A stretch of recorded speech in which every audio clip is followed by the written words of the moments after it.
Footbap Nation! Let's ride. Welcome back, everybody, to another episode of the Fantasy Footbaps podcast. It's your host, B Dizzle, with his co-host, Paul. Paul, say what up. What up, fuckers? We're 2 weeks into the season. We've got a plethora of injuries, a plethora of piss. NFL offenses are shit. And we're going to go over a whole recap from last week, preview the upcoming week, go over waivers, a wild waiver show in store for you guys. Paul, are you ready to get things on a roll? Yeah, let's get it going. All right. So first off, let's go over last week's matchups. Which matchup would you like to look at first, Paul? Let's go. Let's go. Bottom, go ahead. Bottom to top. Bottom to top. Okay. First matchup here we got is Dubag versus Ryan. Ryan wins comfortably. I think we had said that Ryan was going to win comfortably going into this one, right? Yeah, was he No, I said Dewey was gonna win. Oh, did you really? What were the projections here? Oh, it was a close projection. I think I guaranteed something, and Ryan was upset. It might have been the Marv 20 points, and I was right on that. not even a negative thing, but I feel like I guaranteed something else that was bad. He was not happy. Yeah. All right. Well, I thought for some reason, because just looking at, go ahead.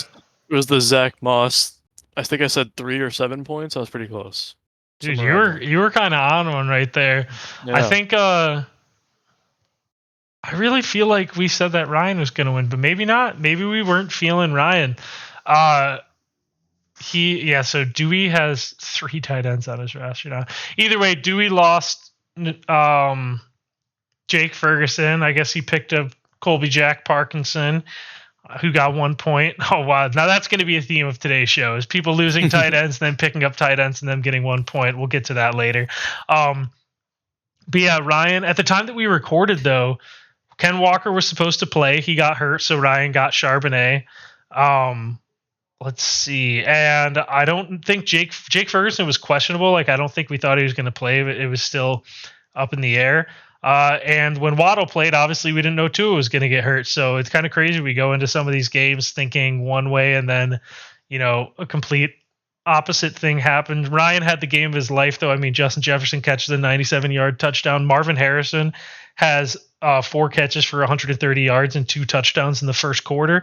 If that game was any kind of competitive, Marv may have gone for 300 yards and 4 touchdowns. He also had 2 passes thrown to him on fade routes in the red zone. He just didn't come down with them. So a huge day for Marv. Kittle had a big day, helped by Debo going out. And also Minnesota was kind of funneling targets there. Devontae Smith also. This is another thing we didn't know going into it was, A.J. Brown got injured on like Friday or Saturday, so Devontae Smith books had no competition there. A lot of things changed in this game, and it turned into a Ryan blowout win. I think Ryan was the highest scorer on the week. Congrats, Ryan, 2-0. Dewey, 0-2. Let's go completely out of order. So me and Austin play each other. Nice, I got logged out. Me and Austin. I'm going to key log you real quick. Oh. Yep, I just got your password. Scammer gets scammed. Me and Austin play each other at the time that we recorded. Again, thought that we were going to have potentially Ken Walker. Definitely thought that we were going to have A.J. Brown. So my 2 best players get hurt and get ruled out on like Saturday. So I had to play Chuba Hubbard and Xavier Worthy. They combined for 12 points.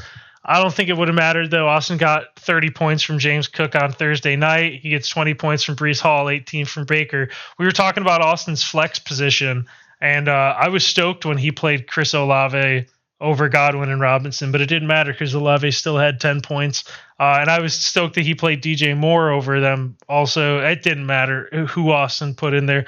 His whole team went off. Austin put up 120 points, which is pretty good. Almost highest scorer. Actually, if he played Kirk Cousins, he would have been fine also. But my team's just in the depths of hell right now. I don't know. I think until Ken and A.J. Brown come back, I fully believe that I'm starting 0-4, unfortunately.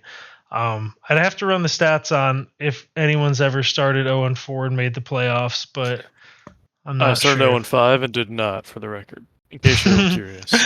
Yeah, that definitely instills confidence. So Austin wins. Austin is 1-1. I'm 0-2. A close game between Paul and Chip. So the Chip luck was on full effect. A theme of today's show, the Chip luck. So going into Sunday, Paul, I feel like you're not feeling. So Thursday night happens. Josh Allen, by the way, I checked this. Josh Allen had his worst game since he was a rookie, 9.76 points. I went through every single game log, every single season. And yes, so Josh Allen has his worst game of his career, essentially, for Paul. At the same time, Devon Achane with a ankle sprain, they give him 30 touches against Buffalo, so he gets 26 points. And even blowout then, too. yeah, and they're still playing him in the fourth. Yep, blowout. Genius. They're still playing him in banged up in the fourth. He wasn't even moving like he normally does, so he was clearly hobbled. Completely insane. But even with that, with Achane outscoring Josh Allen 26-9, Paul, I think you were still projected to win, or at least projected close, right? Yeah, it was close like the whole week, pretty much. So we go into Sunday. Yeah. It's still a close matchup despite the Josh Allen piss class and the Devon Achane masterclass. 12 o'clock rolls around, exactly 12 o'clock, because I was on my phone at this time. Exactly 12 o'clock, I get an update saying Evan Ingram hurt himself in pregame warmups and is going to be out today. That's Paul's tight end. So Paul doesn't have a tight end now. That's chip luck number 2. We go to have a team vote. For whatever reason, everyone's voting that Paul isn't allowed to play a tight end this week. They were just trolling. By the way, I actually can't set waivers to anything after 12 p.m. There's no 12:15, 12:30, 12:45. It's only hour increments. So 1, 2, 3, 4, 5, 6, 7, 8, 9, 10, 11, 12. So can't do that anyway. So if that ever happens again, it's just going to be someone getting added to their team. Paul, now this was crazy. I'm going to go to last week's. Can you also go ahead? I don't know, but I was just gonna say who I was between. I was between Zach Ertz and Jordan Akins. I don't know if it made a difference. It did make a difference, because when Paul texted me to pick up Jordan Akins, and I was like, what? Because I thought 100%. I thought you were either going to pick Zach Ertz or the Schoonmaker guy from Dallas, because what's his face was out, Ferguson. Mm-hmm. Would you have won if you played either one of them? I think you would have. I don't know. Click Zach Ertz. How much? Because I was he had 8 points. 8.2 and Schoonmaker had 7.3. Oh damn, that would have won. So you would have won if you picked either one. I was shocked when you said Akins. In fact, it made it. I almost wanted to. I should have gotten it before. Basically, when you said that, I was like, I think Paul might have just fucked himself. The only way I could imagine Akins getting more than 1 point would be if he caught a touchdown. So I was like, I didn't know if you were banking on that or what, but what was the thought process? So week 1, Deshaun looked horrible and he didn't look like he could throw far at all. And plus, Njoku's out. There's only one active tight end on the team, and that's Akins. And he combined Akins and Njoku caught 9 total passes in the first game. So it's like, okay, he's gonna get 5 catches at least. The little dump offs and shit. Also, he did have a 15-yard catch that was a penalty that got waved off, of course. Oh yeah, so then you would have lost by 5 points instead of 6. Yeah, it would have felt great, but still, I just thought Watson was just worse than what it seemed. And he kind of picked it up a little bit, was throwing it downfield, all that good stuff. So it screwed me over a bit. But I'm just really shocked. I thought he would get a couple catches. When first week they combined for 9 at the tight end spot, and now he gets 1. Yeah. It's pretty weird. It was just a little shocking to me. I thought you were for sure going the Dallas tight end or Ertz. Those were the two and the second you said Akins, I was like, what the fuck is this kid on? So you already got fucked by Evan Ingram, which their backup tight end, Jacksonville's backup tight end, did get 8 points. I will say, remember, we were looking at the So week 1, Evan Ingram was fully healthy, and he only played like 60% of snaps. And this fucking Brenton Strange guy played like 40% of the snaps. I mean, so I don't even want to say it's a guarantee that every single one of that Strange dude's points would have gone to Evan Ingram, but assuming that, you would have won. But is there a part of you that's any worried about the fact that this Brenton Strange guy, even week 1, was like splitting basically 50-50 with Evan Ingram? No. You're not worried. These first 2 weeks have just been so weird for offenses. I don't know if I can believe anything that's happened. But okay, so is it just because he's on your team though? Because there have been players you've declared dead despite being like. I just hate every tight end. Just so weird. Like I can't commit to anything with tight end specifically. But you can commit to Evan Ingram. I wish he would do good. I don't know what the hell to think. I just can't name it. So either way, Chip Luck, 2 things. Josh Allen, worst game ever for Paul. Devon Achane gets 30 touches on a broken ankle in a blowout game. That's double Chip Luck. Paul's tight end gets injured in pregame warmups. Triple Chip Luck. But even then, it still feels like you at least have a chance, right? Like at the very least, Cooper you have Kupp's a chance. Available. Yeah, Cooper Kupp's there. Great. Here's Chip Luck number 4. Cooper Kupp gets injured in the first half, and he goes out for the whole rest of the game. But now here's the kicker. Chip Luck number 5. James Conner fumbles on the 1-yard line. Trey McBride recovers it in the end zone for a touchdown. Chip wins by 6. It's a disaster, Paul. Is there anything? At what point did you start wanting to jump out of a 3rd-story building? I assumed I was going to lose. I wasn't like following this too closely. I've made a bit of a change this year. I don't open the fantasy app until 5 o'clock on Sundays. I try not to look throughout the day. That helped for sure. But also the Cowboys defense had -4 up until the final drive, and I guess they maybe got a sack or something. Yeah, I wonder what happened there. So I was tracking that at least. So that was an afternoon game. So I mean, we saw the Chip Luck a bit last year. It was Chip Luck. Now we're on Chip Luck part 2. I will say, I mean, crazy you weren't paying attention. Mahomes throws a 50-yard touchdown to Rashee Rice. That's what I knew it was over, actually. Yeah, that's what I was going to say. You were still projected. You were basically projected to win, and then that happened. And even with that, Mahomes still 13 points. We said it last week, folks, but Patrick Mahomes, number 1 quarterback off the board. He's 14 fat. Points, 13 points. Fat? Did you say he's fat? Yeah, that's the reason, man. He got fat. That's why he can't throw footballs anymore? Mm-hmm. No, I don't know what to think. Chip's 2-0. I don't even know what's going on right now. Yeah. I don't know how he's 2-0. He lost CMC. He's starting Ladd McConkey and Jaden Reed and Jerome Ford. Those are key proponents of his team. That, I feel like that's at least on par with my shitty team. Why am I 0-2 and Chip's 2-0?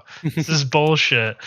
Either way, Paul's 1-1. Should have been 2-0, but I don't think Paul's too worried because. Are you worried at all, Paul? I don't think you should be. No, not right now. I might be next week. We'll see. All right, and now we have a classic Gorman versus Nick matchup here. Nick wins 119-98. A lot of blowouts this week. You and Chip might have been the only close game. We'll get back to that, but actually, let's just look right now. Austin blew me out. Nick blew Gorman out. Blowout. Every single game was a blowout besides you and Chip. That's kind of wild. So not a lot going on here. Gorman gets blown out by Nick. Apparently Joe Burrow did really good fantasy-wise, or at least 17 points. Nico Collins is a stud. Steelers defense, I mean, what a good pickup by Nick because, their schedule is so easy. Atlanta, Denver, Chargers, even the Colts. Anthony Richardson's going to throw 5 picks. And then even when they play Dallas, but then Vegas, and then the Jets, even the Giants kind of suck. Then it comes back with Commanders, Cleveland twice. Man, the Steelers' schedule this year, in terms of who the defense is playing, they're playing a ton of shit offenses. a gold mine. Kyron, I'm a little worried about him just because the offense sucks, and he's just not being efficient on the ground. He scores a touchdown again, which changes his day. Debo got injured for Nick. You hate to see that. Gorman has Caleb Williams weighing him down. Same with Amari Cooper weighing him down. Same with Sam Laporta weighing him down. Tight ends are shit this year. Even though Gorman hits heavy on that Dobbins pick and even the Barkley pick, he has guys weighing him down just as much. So both teams 1-1, Gorman and Nick, both looking to go to 2-1 next week. Not much interesting going on there, I'd say. Dave versus Kyle. Another Kyle is 2-0. Dave 0-2 after Kyle beats Dave by 22. Dave's team is in shambles. Rashad White shambles. I don't know. Tyreek with no Tua now. Yeah, Tyreek has no Tua. I did call. I said Malik Neighbors was going to go off against the Washington secondary. Remember that? I did say that. And that happened. But, man, it's tough. He started Isaiah Likely over Mark Andrews. That backfired, but it wouldn't have mattered anyways. But Dave's poor team is in rough shape. With Tyreek basically losing Tyreek, not really, but it could be shades of Garrett Wilson last year when I had him, which was he's an amazing player and he's going to get the targets, but when your quarterback's so bad, it's you're almost limited to only getting 8 to 12 points. I was happy with Garrett Wilson doing that for me last year. I'm kind of shocked the Dolphins didn't go after a better backup, considering how often Tua gets hurt. Oh, and yeah. Skylar Thompson is just garbage. So they love Skylar Thompson. Love him. Yeah, was surprised that Kyle, after what Rashid Shaheed did last week, I was surprised he didn't start him this week. But Kyle gets the win. Kyle's team looking nice with Brock Bowers being the best tight end in the NFL at this point. And apparently Ramondre Stevenson doesn't suck this year. So Kyle's team, things are looking good. And Tony Pollard. I did not expect Tony Pollard to do well. So I definitely didn't think that he was going to do as good as he did, but it does hurt that Tony Pollard went especially knowing that Ken Walker got hurt. Man, if I was starting if I was able to start Tony Pollard at my second running back, that'd be like a major difference maker for me. So losing out on him, sucks. But yeah, no, I agree. For how unexplosive he looked last year, he's looked very explosive this year, and it's sometimes you're just a year too early. That happens to me a lot in fantasy, actually. I think we've talked about it before, Paul, but I think it may even happen to you a lot too. But it'll be oh, I picked Michael Pittman this year, and then the next year is when he's a top 15 guy. Or oh, I picked Jahmyr Gibbs this year, and then the next year or not Jahmyr Gibbs. Who the fuck was that? DeAndre Swift, maybe? Wasn't he shitty his rookie year and then was good his second year? But I know he got hurt. Either way, I hate being a year early on guys. Quentin Johnston, prime example for me. Yes, there you go. Next matchup, Steve versus Mike. Another blowout. Steve beats Mike by 25. Steve 2-0. Mike 0-2.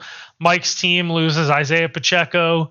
Zamir White's not doing much. Michael Pittman's not doing much. Dude. Travis Kelce's not tough. doing much. Jamar Chase isn't doing much. Paul is in a rough spot too. Me, Mike, Dave, we're all in absolute shambles. I'll have to look at the standings after. But Steve actually might have done the most impressive thing this week. Get 43 points from Alvin Kamara and not break 100 points. That's absurd. Crazy. Alvin Kamara, I feel like he has the most 3+ touchdown games in the last 20 years. He just keeps having these games. Even JSN goes off on his bench too. Steve's team is strange to me. It's I don't like DeAndre Swift as a second running back at all. I don't like Kyle Pitts as a tight end at all. I'm not the biggest fan of Diggs, but when you win games, you win games. Steve's 2-0, so what can He's getting it done? Yeah, what can you do? You can't really complain. Next, that's all the games. That was it. Yep. Yeah, so let's look at the standings. So Chip is in first place in the East, the only 2-0 team. Everyone else is 1-1 in the East, except for me at 0-2. in the West, Ryan, Steve, Kyle are all 2-0, and then Dewey, Dave, and Mike are 0-2. Man, this is crazy because this is kind of like exactly how I see it too. Let me look at Dewey's team. Yeah, with Steve Lee scored on. We found it. We found the Mickey. Oh, you found it? Is it? I found the Mickey. Currently, the most scored on is Dewey 228, then me 226, then Dave 210. Nick 192. Yeah, Lee scored on is Steve, dude. That's crazy. Although I do think he does have a good amount of points either way. Still Mickey. Oh my gosh, highest score in the league right now is Ryan. I kind of agree with how they have this laid out. So Dewey, Dave, Mike, and me all at like 30% chance to make the playoffs. I was talking about this with Ryan the other night. I'm calling it right now. I think we're in store for the most boring fantasy football season in our league of all time, because we have 4 teams that have completely died that are like so me, Dave, and Mike for sure. Dewey's like a little half there, like with Waddle and stuff, like yeah, and we'll see. But like yeah, we have like 4 teams essentially eliminated from the playoffs already, because it's like not only are they 0-2, but they've also lost like 1 to 2 to 3 like key players. So it's like they just don't even have a chance. So the playoffs right now are like borderline decided, which is crazy. We'll see, what happens, because there's nothing really on the waivers either. So there's no like replacing anyone. But we are, like I said, me and Ryan were talking about it. I think we're in store for essentially the lamest season in Footbaps history. Paul, what do you think? Mm-hmm. No, I agree. I feel like we never had a year like this where it's just like a couple teams die early on. Like there's maybe 1 or 2, but not. Even then, 4. Teams usually don't die early. Like they'll lose games. Like your team just sucked last year, But like, I don't know. Dave's team was kind of shaky from the start. I don't know if Mike's regardless, like, I feel like it's usually like the teams that do bad are the teams that like drafted poorly, for the most part. Mm-hmm. It's not like, oh, an injury happened and you're screwed, because usually when injuries happen, there's guys to be picked up and like replace them and stuff and, all that. But like this season's different. It's like, man, you have an injury and you're like screwed. Like I lost AJ Brown and Kenneth Walker. There's really no coming back. There's nothing on the waivers to replace anyone with. Like I said, how I was like, man, it would have been nice if I had Pollard and I could start him instead of Chuba. But it's like, Pollard scored 14 and Chuba scored 10. It's like it wouldn't even make a difference anyways. Like my best players are just dead. So it's like you just can't win when you don't have your best players. And like, Mike loses Pacheco. That's massive for Mike. Like that's like crushing. His team was already had question marks, and then he loses the guy. It's like that. It's crazy. Actually, Dave. Oh, maybe Rashad White misses time for Dave. Oh yeah, Dewey, because Tua or Waddle lost Tua. Yeah, it's wild, dude. Chip is pretty lucky he's 2-0 because, man, all Chip kind of has to do is survive until CMC comes back. Like, CMC is probably going to come back like what, week 6 to 8 or something like that. Mm-hmm. So that's what they're projecting. Even if Chip goes 1-5 in that time, he's still 3-5 and has a shot at the playoffs. Like he really just has to like survive. Starting off 2-0 was huge for Chip. Like even if Chip was 1-1 right now, I might have declared him dead also. Like because it's so losing he lost his best player. What the fuck? So this season is looking kind of strange. It kind of looks like we already have early eliminated teams. But let's get to what ESPN thinks everyone is going to finish as. They think that Ryan's going to finish first. I'd have to agree with that. Steve second. Chip third. Okay. Oh, well, I guess Chip is 2-0. Kyle fourth. Nick fifth. Austin sixth. Austin in the top 6 this early is like I think Austin should be higher, actually. I think Austin's team is good. Yeah. So the fact that he's 6th right now, they have him barely making the playoffs. I mean, it must just have to do with the teams ahead of him are 2-0 and he's 1-1, but that's still fucking crazy. Paul projected to finish 7th, Gorman 8th, me 9th, Mike 10th, Dewey 11th, and Dave projected to finish last as it stands right now.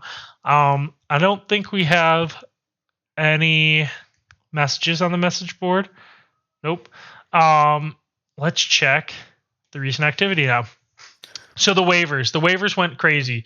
We'll actually go back to post episode last week. Wow. Okay, so Paul dropped Curtis Samuel. Okay, Paul picked up Darnell Mooney, and then he picked up Tank Bigsby, both for $9. The thought process behind both of those pickups, because we're going to get to a little bit later. Go ahead. Yeah, well, Darnell Mooney, reason why is because the Falcons had a down week, but I had faith in Kirk Cousins, and I was like, you know what? Darnell Mooney's projected 9 points. They must know something. So I picked him up and was like, all right, that's cool. For Tank Bigsby, I had Marshawn Lloyd. They're both backup running backs, but the hype last year, I don't know if you heard of this or not, that Tank Bigsby was going to take ETN's like goal line touches. So I based it off that. Yeah, and then he was the worst running back in the NFL last year. That's why I was wondering Tank Bigsby was. He was statistically the worst running back. When you put $9 on him, like I desperation threw $6 or whatever, $7, because I was like, at that point I had lost Ken Walker, and I was like, man, if I lose ETN, like I'd at least like to have a backup to my running back. But what happened with Tank Bigsby last year is they talked him up, the whole time, like all off season and stuff. And then the season started and he was fumbling and was shitty and couldn't do anything. And he got benched, like, cause he was like the worst running back in the NFL last year. That's why coming into this year, I was like, I don't even want anything to do with him. The thing is, he had 12 carries and so ETN had 12 or 13 in the first game. So, okay, they're splitting now. Let's see what happens. That's why I picked him up, but he's gone now. Yeah, you just kind of spoiled that. But yes, Paul on Thursday picked up Darnell Mooney and Tank Bigsby for a combined $18. Chip added Jalen Wright. Ryan added Adonai Mitchell for $11. Wow, did he do anything this week? No, it was just funny because Ryan blamed me for that because he was just blaming me for inflation pretty much. What did you do to make him spend that $9 thing? Oh, he thought I was going to go after Mitchell as well on Saturday. That was funny as fuck. Let's see. A defense was picked up. That's whatever. Dewey picked up Colby Parkinson. Paul. Wait, whoa. What? Mike added the Jags defense for $10. I did not notice that. Oh my gosh, I didn't even notice that either. What did they get him? 5. That's not bad. So yeah, Paul picked up Darnell Mooney for 10% of his budget and then dropped him 3 days later for Jordan Akins, who got him 1 point. That was an emergency situation. For Jordan Akins, who got him 1 point. Kyle is likely to trade Puka Nacua, who's injured. So if anyone's interested in that. And now let's get to today. Shit happened. This was maybe the most active waiver thing ever. Oh yeah, I agree. If you look at the offers, it was fucking crazy. So Chip out of nowhere, who already has Samaje Perine, the one Chiefs running back, picks up Carson Steele for $21, and he also picks up Braylon Allen for $18. So 40% of Chip's budget spent on Braylon Allen and Carson Steele. On top of that, Gorman picks up Derek Carr for $10. Kyle picks up Demarcus Robinson for $7. I picked up Jordan Whittington for $6. I also picked up Darnell Mooney for $6. So I wanted Darnell Mooney before in the draft season. So when you picked him up, I was pissed, and then you dropped him, and I was very happy. That was on Sunday when you were trying to add the tight end. Yeah, so when you were like, drop Mooney, I was like, I didn't even ask, are you sure? I was like, okay. Yeah, drop him. Man. I was stuck, dude. I have like all my bench guys are like playable if they need to. So it's just like I was stuck. Yeah. So yeah, and Mooney's nothing special anyways. The offense is nothing special. I just liked Mooney for like if there's an injury or anything, or if anything, like I feel like I can play him and he'll maybe get 5 targets and like 1 or 2 of them will be like decently deep because that's kind of what he does. So I picked him up for $6. You picked up Juwan Jennings for $5. That's a good pickup. If I didn't have Ayuk, I probably would have picked him up. And then you also picked up the Buccaneers defense. This was shocking for $1. They played Denver. Oh, they played Denver. I think everyone just kind of has defenses at this point. Yeah, because I had Seattle, which is fine. I was like, yeah, whatever. Throw $1 at it. I thought someone was going to put like 5. Austin added Hunter Henry, and Chip. I mean, Paul added Mike Gesicki. That one's because he plays Monday, and so does Ingram. So it's just like if he's healthy. Gotcha. I think Ingram's out anyways, but like, Mike Gesicki is just a wide receiver playing tight end. So, and it's Washington. He's not good, but he plays wide receiver as a tight end, so it really doesn't matter. Like, he'll get targets and catches probably. And if T. Higgins is out again, that kind of benefits it. True. But here's where it got crazy. The offers.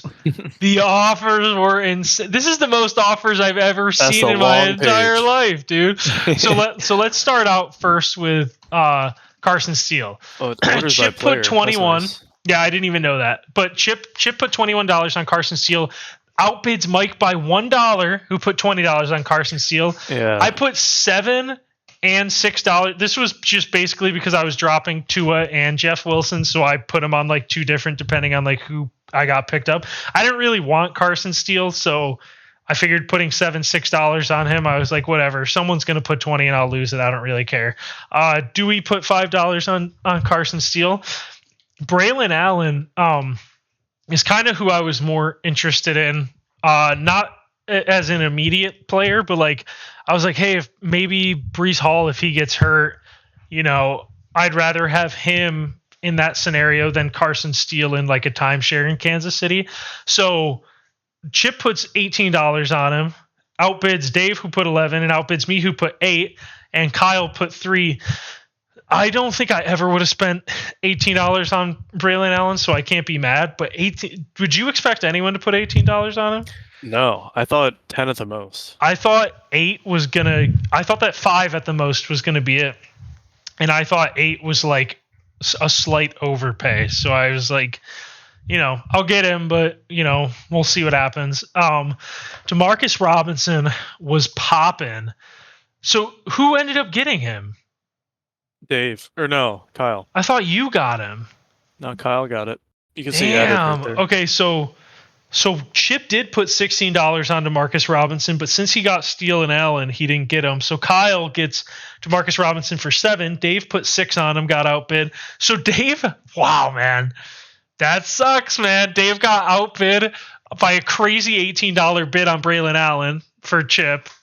So Dave gets outbid there, second place. And then he's second place for DeMarcus Robinson, outbid by $1 by Kyle. And Dave needs pieces at this point. So that is crushing. I put $5, kind of figured I wouldn't get him. So not that I didn't want him, but I just didn't think that $5 would get him. I figured someone would I thought more people would put like 10 to 12 on that. I think it was pretty good by Kyle to only get it for 7.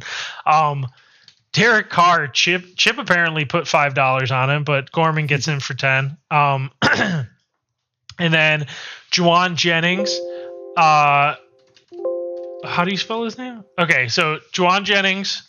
Oh man, you would have got if he didn't get Steele or Allen, you wouldn't have gotten Chip Juwan was going Jennings. crazy. Yeah, Chip puts $8, but doesn't get him, and Paul ends up getting it for 5. Jordan Whittingham, this is crazy. I almost feel like Chip went on a website and like looked up like how much should I spend on these players, because these are like eerily like tiered to the point where I'm like, what the fuck. Chip puts $8 on Jordan Whittington. I only put 6 on him. I really don't know what to think about the Rams wide receivers. I mean, Yeah, there's so many. the It's only fucked thing up. is, the only thing is like, so Demarcus Robinson, we know what he is at this point. He's been in the NFL for like 6 years. Tutu Atwell, we know who he is. He's been in the NFL for multiple years. Tyler Johnson's been in the NFL for multiple years. So that was the reason I went after Jordan Whittington, because I'm like, all right, he's a rookie. He was like a 5th round pick. He's playing the slot when Cup went out, and I was like, maybe he'll turn into something. So I put $6 on him. I mean, I guess I could have put 0. I was gonna put like 2, but I figured someone would put like 5, and that's why I did 6. Either way, Mooney was a hot commodity apparently. You tried getting him back, dude. Yeah. I put $6 on Mooney. Paul put $5 on Mooney. I put $5 on Quentin Johnston as like my lowest. Like I had him. You know how you can order them for like. Yeah. He was Clear like it at up. the bottom of it. But either way, I put 5 on him. No one else put anything on him. Wait, so no one even picked him up then? Nope. That's fucking hysterical. That's hysterical. Tyler Johnson, yeah, I put again $5, low priority. Let's see. Oh, and then that's when Hunter Henry gets a couple bids. Gesicki, Ertz, you were just all over the tight ends here. That was just But yeah, that is the most offers I've ever seen in a week ever, and it was all for mid. We were like spending copious amounts of fab on complete mid. Yeah, like the crazy thing is you have teams that are like 2-0 scraping the bottom of the barrel for mid. Like I said, Dave didn't get anyone he was trying to get, and Dave needs people. Like that's so fucked up, man. Let's get to the matchups, Paul. How does that sound? Sounds great. So first of all, we're going to start with, let's see. We'll start off with mid for not like mid teams, but like I saw good matchups between 2-0 teams and stuff. So let's just start off with a 1-1 team versus a 1-1 team. Paul versus Austin. Paul is projected to win by 2 points as things stand now. Paul, do you want to give us a breakdown on how you're feeling about this game?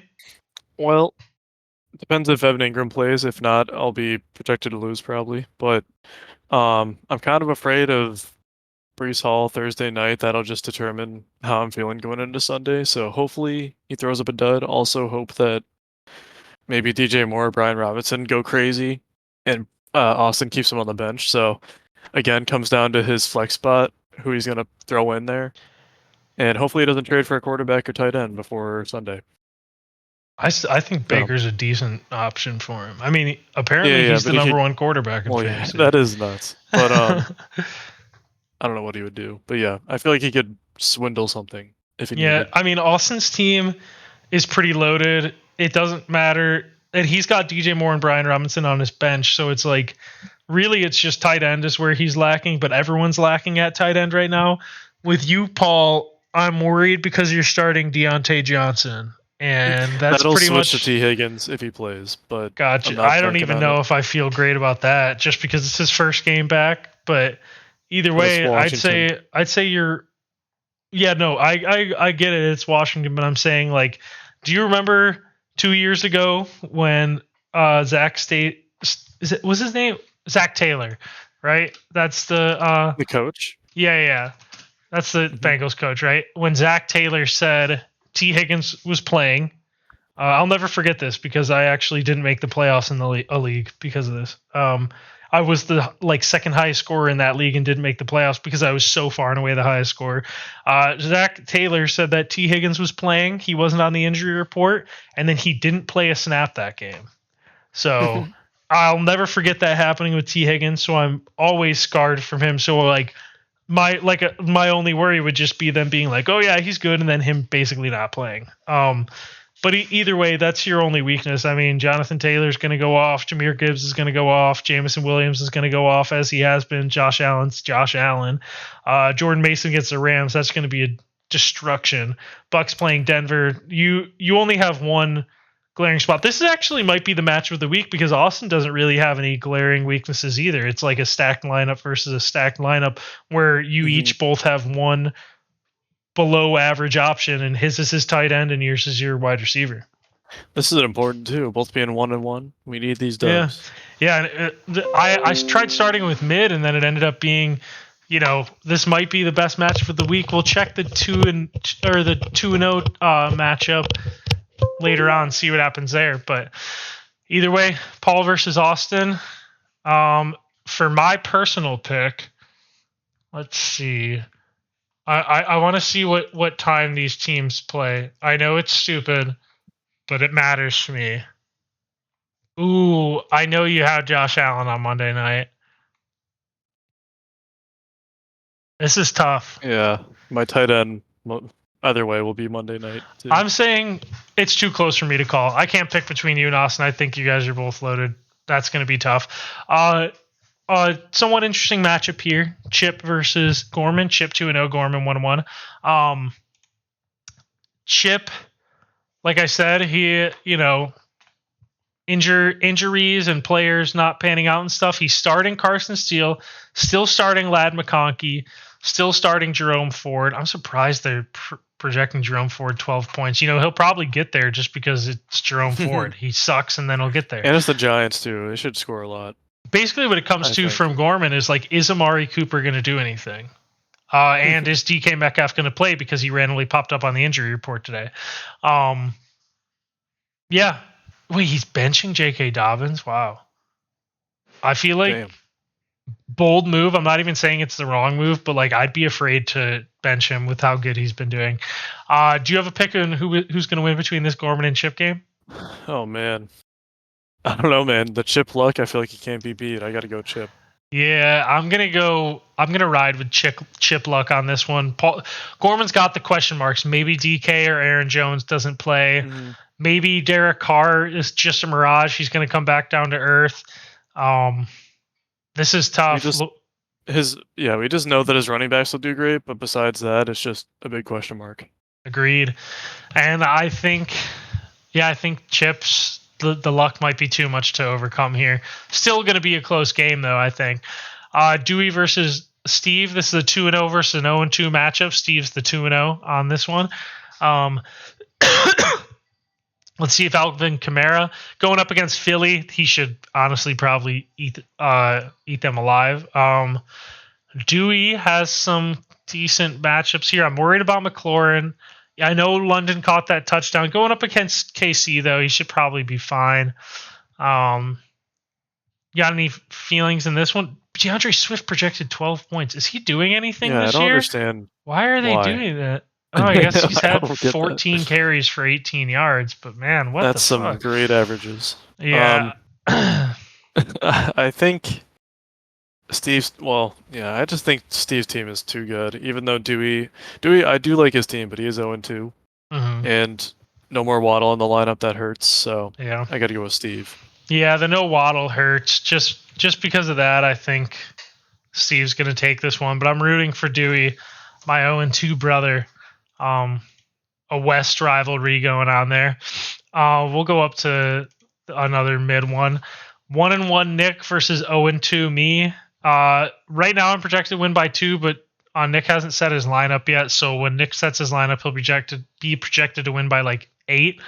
I don't have Ken Walker in because I don't think he's going to play, but I guess if he played, I'd be projected 5 more points. But either way, Kyler against Detroit is Travis against Buffalo is Maybe Chuba can get a boost from Andy Dalton being quarterback. I'm excited for Brandon Ayuk because no Debo.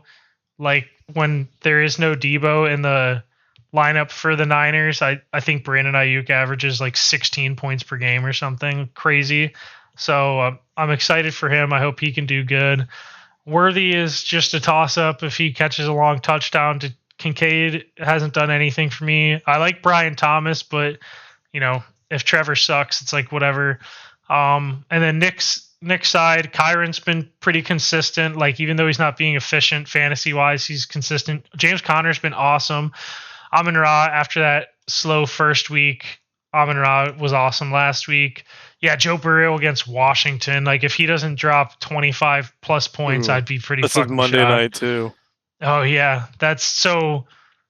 We can probably chalk up an L here for me. I'm already projected to lose by 8. But Joe Burrow Monday night. Yeah, Joe Burrow Monday night against Washington is probably going to kill me. I would imagine Nico Collins keeps eating. It's over, guys. It's over. Let's see the next matchup here. Oh, it's Dave versus Mike. Is that real? Do we have a Dave versus Mike matchup already? Oh shit! Wow. 0-2 versus 0-2 too. This is nice. Why is Mike projected so many more points? I thought his team was beat up with no Pacheco, but it looks like Mike's still out here fighting. Brock Purdy's projected 20 points. That's crazy. That's got to be like one of the highest projected quarterbacks on the week. Oh, guess how high he is. Guess. We're both gonna guess here. Fourth. I'm gonna guess third. Oh, that is so ass. He's barely fifth. He's basically projected second, honestly. Like, Holy shit, that's crazy. Dave, I'm not sure why he's projected 86th, though. Are they counting Rashad White out? That doesn't really make sense, right? Am I going crazy right now? Or is he really projected that little points? He has 4 points on the defense. That doesn't help. And 6.8 on tight end. But 86, I mean, that's so low. How is that possible? How is Mike projected 10 more points? Oh, I guess he's got the 20 from Purdy. And Jamar Chase against Washington. Oh, my gosh. I hate to say it. Malik Neighbors against Cleveland's not a good matchup. Oh, I don't know if Najee against the Chargers is a good matchup. I think Dave's going 0-3. I gotta say. Oh my God, I'm calling it. Yeah, I'm calling it right now. My guarantee of the week is Mike beating Dave, and I'm so sorry, Dave. That seriously hurts to say. Dave, as we all know, Dave was basically a lock for the playoffs every season for many years. He missed it in 2017 and then was a lock every year. Last year he missed it. This year he's off to a rough start, and I think Jamar Chase is scoring 30 points on Monday night. Is he scoring any less than 25, Paul? No chance. He has to get at least 20, that's for sure. Even Zamir White, with how ass he is, he's playing Carolina, so they're going to run the ball a shit ton. That sucks, man. Dave is in the dumps. Mike gets a free win, and Mike's going to go to 1-2. That is a guarantee by me. And now a juggernaut matchup going on here. Ryan, highest scorer in the league, 2-0, going up against Kyle, 2-0, and Kyle is the fifth highest scorer, I guess. So, Ryan's got to beat on points scored total. But what do you see in this matchup that's intriguing to you? I see a couple of question marks on Ryan's team. That's what I see. Also, I don't think Joe Mixon's going to play, so I have him in my other league. He didn't practice today. ESPN saying it's kind of a long shot, so ESPN said that? The fuck? Yeah. That's not what the team said. Well, I don't know. Someone on ESPN said it was not What good. are you talking about? Not considered to be a long-term issue. Well, whoever on ESPN... This is ESPN. Are you lying to us? Talking on ESPN? No. I was at Planet Fitness. I was watching them highlight all the injuries, and they mentioned it. That's funny as fuck. Yeah, I mean, they both kind of like a hospital game here. Neither of these teams are at full strength potentially. I mean, I think Jacobs and Jefferson are going to play, but we'll see how that shakes out. Man, I think this is going to be a close one. I really do. If Joe Mixon doesn't play, I think Ryan has this one in the bag. I mean, highest scorer Ryan. Paul, who do you think wins this one? I think Ryan comes back down to earth. He drops 85 in this week, and Kyle wins 98-85. And what ends up being the killer for Ryan? Kittle 1 point. Oh my gosh. Zach Moss 3 points. Oh my goodness. Yeah, that will do it. I honestly think Ramondre has isn't the Jets run defense kind of shit, or was that just like a 1 week thing? Oh no, they're kind of shit. Either way, yeah, 2-0 matchup between Ryan and Kyle should be a fun one there. Paul, do you have a lock of the week, a guarantee of the week? My guarantee might be probably Dave. Or wait, no, Mike beating Dave. That's what I my guarantee is also Mike beating Dave, but do you have a lean of the week? My leaner is Kyle over Ryan. Oh, okay. I'm gonna say my leaner is. Man, I didn't feel too great about a lot of these matchups, to be honest. Oh, I guess I'll say my lean is Nick over me. That would be the next most my confident. leaner 2.0 is Chip over Gorman as well. Chip over Gorman. Yeah, what happened? I almost forget about this matchup. What? Oh yeah, because Gorman potentially has injuries and stuff. Yeah, I'd say that's a solid lean. I'd probably lean that way also. Do you have a point total that you think a team is gonna destroy or go way under? Or just go under in Ryan. general or over in general? Ryan's going under 107, 108 pretty much. Oh, and you Guaranteed. projected him 85 points, right? Yeah, yep. So you're picking him way under. I'm slamming that under. I'm gonna say there. What was the team that I thought? Oh, dude. Oh, this sucks though because you guys are both projected so much. Oh, you know what? Oh, Mike's projected 96 though. That's pretty high too. What the fuck, dude? I think I'm going to go. Do I do it? Do I do Dave under 86 points? Oh, fuck. I can't do it, right? It's possible. Oh, man. I'm going to have to go Dave under 86 points. A combination of Dave under 86 and Mike over 96. Man, is there a spread you like on this board right here? I mean, I guess Kyle plus 7.8. Yeah, I'll take that any day of the week. Kyle plus 7.8. Mm-hmm. Paul, do you have anything to say to the fans before we sign off here? Any little nuggets of information you have? Anything you're feeling? Anything you want the fans to know? I do have some pending trades out there. I've been trying to talk shop. Jordan Mason is available. Yes, that does remind me. Austin texted me today and said that you attempted to trade Ray. No, I got to clear my name here. Austin was under the impression he would be back once the IR is done or something. He was thinking it would be, a couple weeks, 3 weeks from now or something. Oh, so you and Austin are back in trade talks? No, because his wants and my wants are not aligning. He needs a tight end or a quarterback. I mean, his quarterback is fine, like you said, but the one thing he has I was gonna say the one thing. No, I kind of want you to keep doing this till the end of time.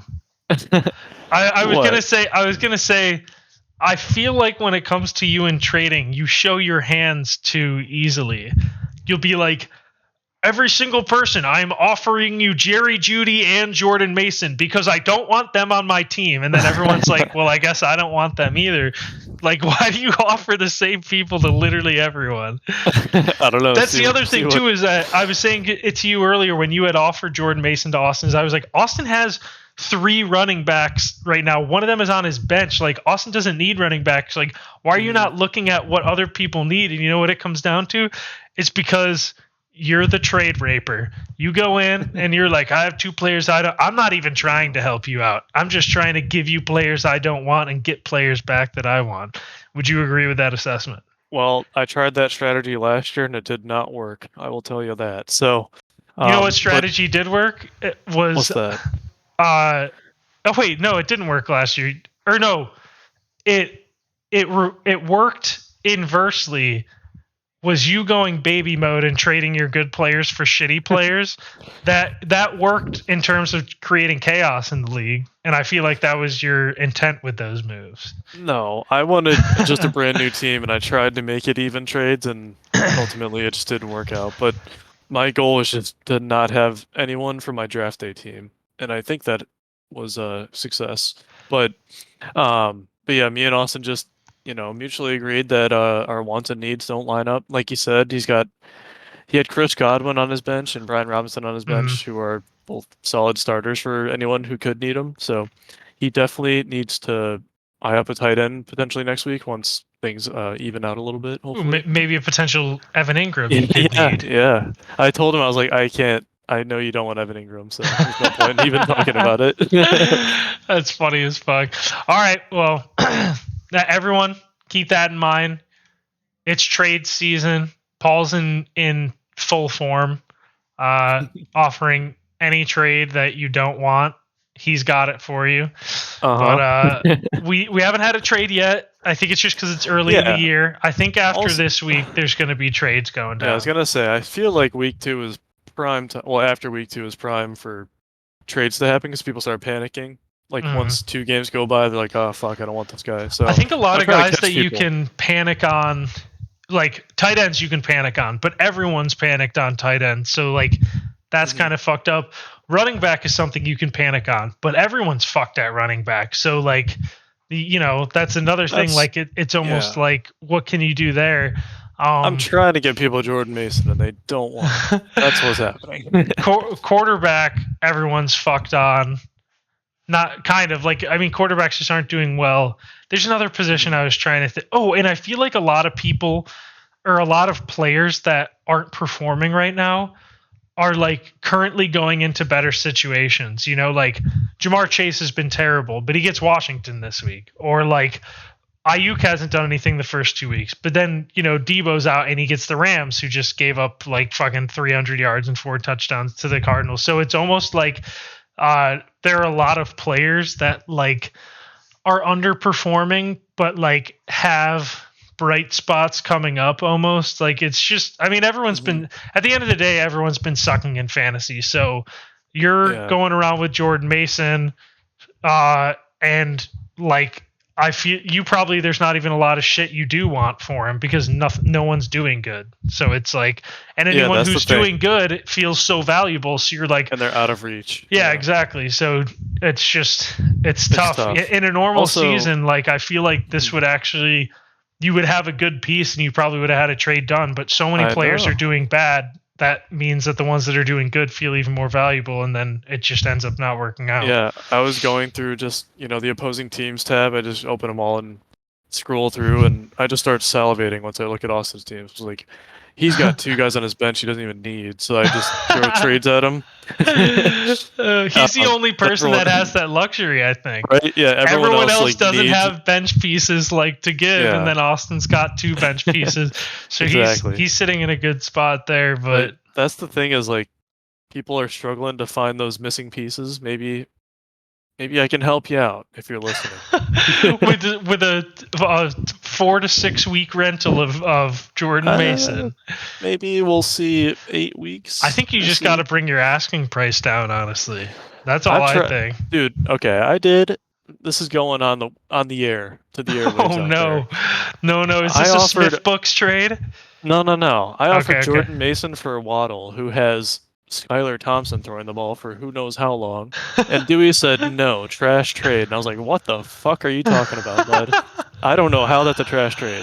So, Oh man. Oh but man, yeah. Paul. All right, Paul, once we get off this phone, let's talk shop. That's a joke Yeah, for the all right. folks at home because Paul told me that every player on my team wasn't good yesterday. No. He Okay. said he said there wasn't a single good player on my It's team. kind of the same thing, like he's just said. Like it's hard to want people when this year's been so bad. So it's just like, and Paul Brandon wants Ayuk. Paul wants Jalen Waddle, but he doesn't want Brandon Ayuk. That's what I'm saying. I don't think you would. That's why I didn't even offer it. Now that What you told Debo's me? out. You told me yesterday you didn't want Brandon Ayuk, but then Well, you now that offered Debo's him out, I would. for Waddle. No. That was before Debo got hurt, But and even when now Debo played last year, Ayuk was a top like 12 wide receiver. I don't. I wasn't a fan of him this year so far, but with injuries and stuff, I would be intrigued. Were you a fan of him So, last year? See, that's the one thing yeah. with Ayuk, and this happens to me like a lot of seasons, is like people will draft like Devonte Adams and like he has the name attached to him, so people are like Devonte Adams, he's really fucking good. But then I end up with people like Brandon Ayuk who like I said, he was a top 12 wide receiver last year. I don't think anyone even knows that because they don't pay attention, like, because he's Brandon Ayuk. He's got Debo and CMC on his team and, like, Kittle, right?